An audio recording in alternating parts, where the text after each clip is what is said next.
ಯುದ್ಧ ಎಷ್ಟು ದಿನ ನಡೀಬಹುದು ಅಂತ ಹೇಳೋದಕ್ಕೆ ಆಗಲ್ಲ ಅಂತ ಹೇಳ್ತಿದ್ದಾರೆ ಟ್ರಂಪ್. ಇರಾನ್ ಯುದ್ಧದ ಬಗ್ಗೆ ಡೊನಾಲ್ಡ್ ಟ್ರಂಪ್ ಹೇಳಿಕೆ ಇದೆ.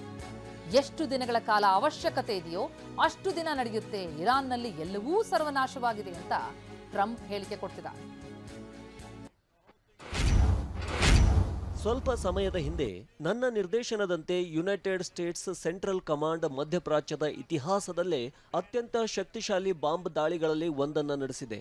ಇರಾನ್ನ ಕಿರೀಟಪ್ರಾಯವಾದ ಖಾರ್ಗ್ ದ್ವೀಪದಲ್ಲಿರುವ ಪ್ರತಿಯೊಂದು ಮಿಲಿಟರಿ ಗುರಿಯನ್ನ ಸಂಪೂರ್ಣವಾಗಿ ಧ್ವಂಸಗೊಳಿಸಿದೆ. ನಮ್ಮ ಶಸ್ತ್ರಾಸ್ತ್ರಗಳು ಜಗತ್ತು ಇದುವರೆಗೆ ಕಂಡಿರದ ಅತ್ಯಂತ ಶಕ್ತಿಶಾಲಿ ಮತ್ತು ಅತ್ಯಾಧುನಿಕ ಅಸ್ತ್ರಗಳಾಗಿವೆ. ಸೌಜನ್ಯಕ್ಕಾಗಿ ನಾನು ದ್ವೀಪದಲ್ಲಿರುವ ತೈಲ ಮೂಲ ಸೌಕರ್ಯಗಳನ್ನು ನಾಶಪಡಿಸದಿರಲು ನಿರ್ಧರಿಸಿದ್ದೇನೆ.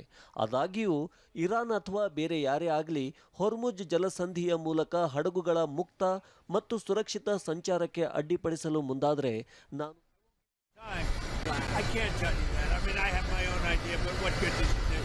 It'll be as long as it's necessary. They've been decimated. Their country's in bad shape. The whole thing is collapsing. If you read some of the fake news, it's like, oh, they're doing wonderfully. They're not doing wonderfully. They're doing the opposite. They're doing as bad as you can have. I would say this. I won't give you time, but we're way ahead of schedule. And can you comment on... Militarily, we're way ahead of schedule. I can't tell you that. I mean, I have my own idea, but what good does it do? It'll be as long as it's necessary. They've been decimated. Their country's in bad shape. The whole thing is collapsing. If you read some of the fake news, it's like, oh, they're doing wonderfully. They're not doing wonderfully. They're doing the opposite. They're doing as bad as you can have. I would say this.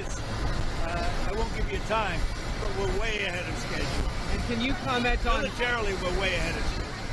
S, ಇದು Trump ಹೇಳಿಕೆ.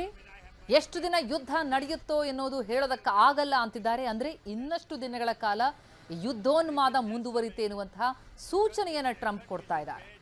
ಆರಂಭದಲ್ಲಿ Trump ಹೇಳ್ತಾ ಇದ್ದಂತಹ ಮಾಹಿತಿಗೂ ನಂತರ ಆ ಯುದ್ಧ ಹೋದಂತಹ ಪರಿಗೂ ಬಹಳಷ್ಟು ಅಂತರ ಇದೆ.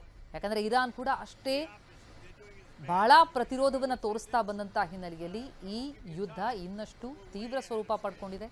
ಗಲ್ಫ್ ರಾಷ್ಟ್ರಗಳ ಮೇಲೆ ಇರಾನ್ ದಾಳಿ ನಡೆಸ್ತಾ ಇದೆ. ಇರಾನ್ನ ಐಲ್ಯಾಂಡ್ ಮೇಲೆ ಈಗ US ದಾಳಿಯನ್ನು ನಡೆಸಿರುವಂಥದ್ದು.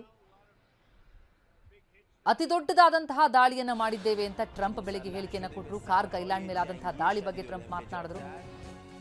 ಈ ಮಧ್ಯೆ ಇರಾಕ್ ಮೇಲೆ ಇರಾನ್ ಸೇನೆ ದಾಳಿಯನ್ನ ಮುಂದುವರಿಸಿದೆ. ಇರಾಕ್ನ ಬಾಗ್ದಾದ್ನಲ್ಲಿ ಅಮೆರಿಕಾದ ರಾಯಭಾರ ಕಚೇರಿ ಏನಿದೆ ಅಲ್ಲಿ ದಾಳಿಯಾಗಿರೋದು. ಅಮೆರಿಕಾದ ರಾಯಭಾರ ಕಚೇರಿ ಬಳಿ ಭೀಕರ ಸ್ಫೋಟ ಆಗಿ ಹೆಲಿಕಾಪ್ಟರ್ ಹ್ಯಾಂಗರ್ಗೂ ಕೂಡ ದಾಳಿಯಿಂದ ಹಾನಿಯಾಗಿದೆ. ಅತ್ಯಂತ ಸುರಕ್ಷಿತ ಗ್ರೀನ್ ಝೋನ್ ಮೇಲೆ ದಾಳಿಯನ್ನ ನಡೆಸಿರುವಂಥದ್ದು ಇರಾನ್. ಎಲ್ಲೆಲ್ಲಿ ಅಮೆರಿಕಾದ ಸೇನಾ ನೆಲೆಗಳಿವೆಯೋ, ರಾಯಭಾರ ಕಚೇರಿ ಇದೆಯೋ ಅದನ್ನೇ ಗುರಿಯಾಗಿಸಿಕೊಂಡು ಇರಾನ್ ನಡೆಸ್ತಾ ಇರುವಂತಹ ದಾಳಿ ಮುಂದುವರೆದಿದ್ದು. ಇರಾಕ್ನ ಬಾಗ್ದಾದ್ನಲ್ಲಿ ಇರಾನ್ ನಡೆಸಿದಂತಹ ದಾಳಿಗೆ ಹೊತ್ತಿ ಉರಿತಾ ಇರುವಂಥದ್ದನ್ನು ಗಮನಿಸ್ತಾ ಇದ್ದೀವಿ. ಇದು ಅಮೆರಿಕಾದ ರಾಯಭಾರ ಕಚೇರಿಯ ಬಳಿ ನಡೆದಂತಹ ಭೀಕರ ಸ್ಫೋಟ. ಹೆಲಿಕಾಪ್ಟರ್ ಹ್ಯಾಂಗರ್ಗೂ ಕೂಡ ದಾಳಿಯಿಂದಾಗಿ ಹಾನಿಯಾಗಿದೆ. ಗ್ರೀನ್ ಝೋನ್ ಮೇಲೆ ದಾಳಿಯನ್ನ ನಡೆಸಿರೋದು ಇರಾನ್.